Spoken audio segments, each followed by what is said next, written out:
Well, let's talk about being creative and telling a story with your photos. You're not just taking a picture of a thing here. You're telling a story. When you look through the lens, don't see just what's in the middle of the frame. Pay attention to all the borders of a composition. Don't cut anything off at awkward angles and try to make your photos straight and level. Your goal should be to highlight the special features of your home that would turn a potential buyer's head and make them want to schedule an appointment to see your home. Not to try and show every nook and cranny, unless you're featuring a multi-million-dollar, 8-bedroom, 30-acre estate with 2 guest houses and a barn. 6 to 10 photos will be sufficient. Keep in mind that you'll be taking more photos than this, but you'll focus down to the best 6 to 10. This doesn't mean that you should take elevation-style pictures of everything. Definitely experiment with angles. Get up on top of a chair, down on your knees to find the most dynamic shot. For interiors especially, you'll find that getting on your knees often offers the best angle. If you're photographing a tight area, use a wide-angle lens to capture more space. Vary your angles and take some time to do close-up details as well. In a set, if all the images are made the same distance away from the camera and directly at eye level, it'll become boring to click through very quickly. Fill your lens with things that you think are attractive. If you're getting a lot of tangled computer wires or other eyesores in your frame, move your camera until you don't see them anymore. People don't want to see the corners of your bedrooms, living rooms, or kitchen. Instead, they want to see the entire room, or as much of it as you can fit in one shot. Standing in doorways to get the majority of the room in your house pictures is the way to go. If that doesn't work, open a window and snap the shot from outside.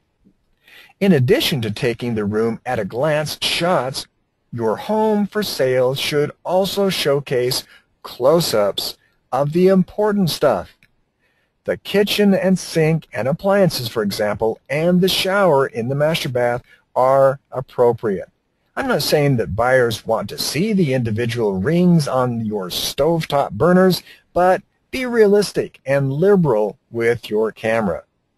Here's some tips to keep in mind in general when taking interior shots. Interior photography is a great photography niche to have skills in, as many companies, real estate agents and so forth, are always in need of good interior shots. Lighting is key to making the shot. With interior shots, more than anything else, lighting is key. To start, first turn on every light in the room.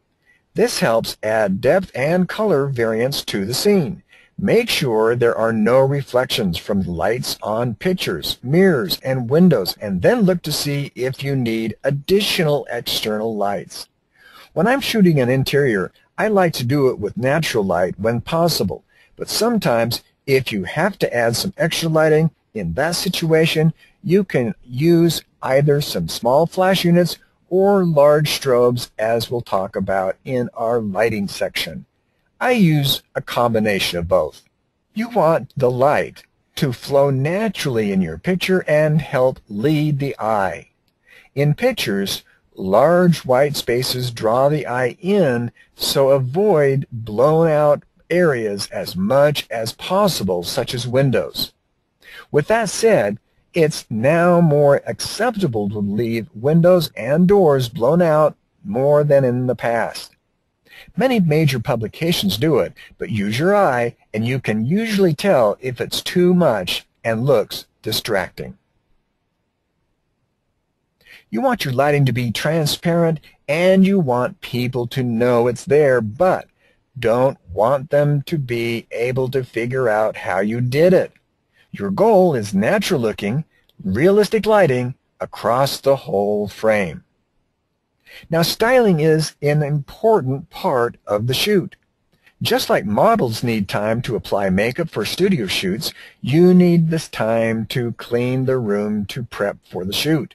Decluttering is important to help remove distractions for the eye. In particular, watch for piles of stuff, coffee tables full of magazines, too many kitsch items sitting on a bookcase, etc. These things clutter a picture and can be distracting in the final shot. Treat every shoot like a shoot for a magazine and stage the room. On that note, everything is staged anyway.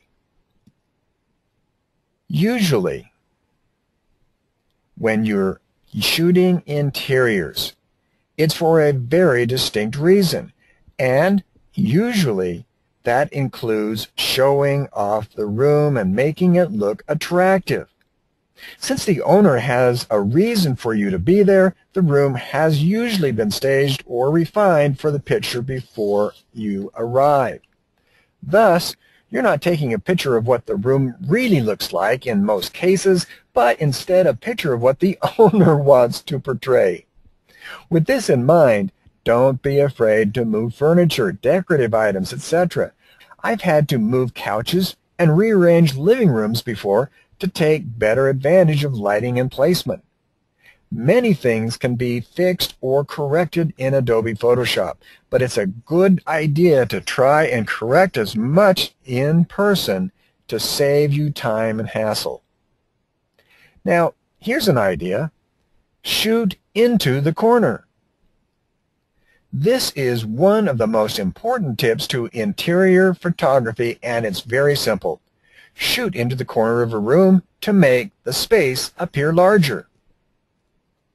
Just like how mirrors work, shooting into a corner makes a room appear larger and more livable. Take this tip a step farther by shooting from a low position and with a wide-angle lens, but not too wide to avoid distortion. When you shoot straight at a wall, it can make the room seem flat, and sometimes walls can end up bending oddly on camera. Look through any major interior magazine and you'll see that the corner of the room is the best place to shoot towards. Let the interior tell the story. Look for unique ways to capture a location's personality and showcase its true character. If the building is in an old brick house, look for the unique brick details you can highlight. If it's an ultra-sleek modern building, look for the unique light patterns or quirky architectural details. Every interior and building has a story, so a good way to succeed is to find it and capture it for your client. Along these same lines, if you use too much fake light, it will show, as it's not the same interior they are used to seeing. Now get creative. This is one of those tips I always recommend to people. Get creative with your shots and don't be afraid to try something new. Try new things with lighting. Maybe use a gelled flash or shoot with a zoom lens. Each photo is yours to experiment with, and usually you'll end up with something that actually looks good that maybe you weren't expecting.